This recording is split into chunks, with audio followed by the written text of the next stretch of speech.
AC2, we are really going to take you on a journey that's going to lead to an incredible revelation. And, you know, the Animus in AC2 is much deeper than it appears. The Animus, again, is the device that allows Desmond to access the memories of his ancestors, so people like Altair and Ezio. But in AC2, it's also, you know, a database that helps you understand like whatever you need about the world right at that moment. So it's smart and streamlined. It won't be about fixed menus. It's much more dynamic than that. And you're going to see that the graphics are moving, and in some cases we're taking some risks because we are breaking a few design rules and mixing up the menus when you're not supposed to typically do that. Basically, if you're in front of any of the notorious landmarks in the game, or you're in front of any of the characters in the game, or you're, you know, in special kind of, I guess you could say, events in the game too,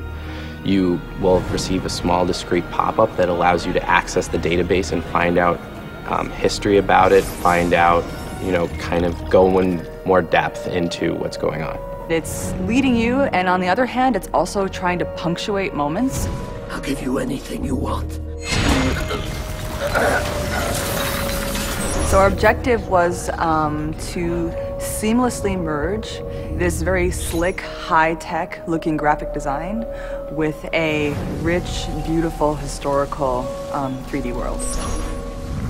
Early on in the story, the player will gain access to the assassin's stronghold. Basically, it's going to be the house of the assassin where he lives, and at first it's going to be in ruins. And so you have this kind of decrepit village, and you have the villa which is becoming overgrown, and basically, you know, Ezio has an opportunity, if he wants, to take care of whatever you want in there. As you upgrade and like make the town better, the town will be earning more money for you.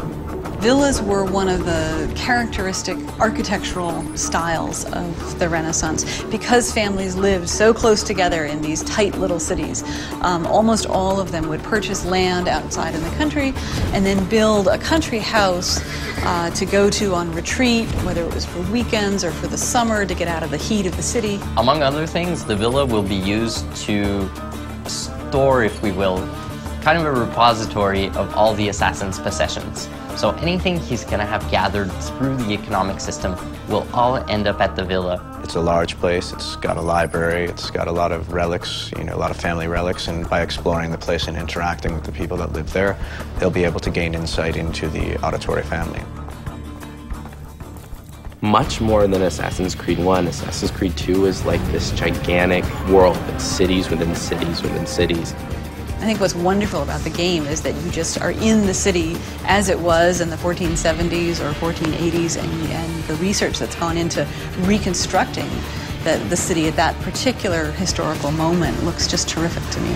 It's indeed a very massive project on all fronts. It's in a big game, that's for sure. People are going to be amazed. The incredible scope of this project is really going to blow players away.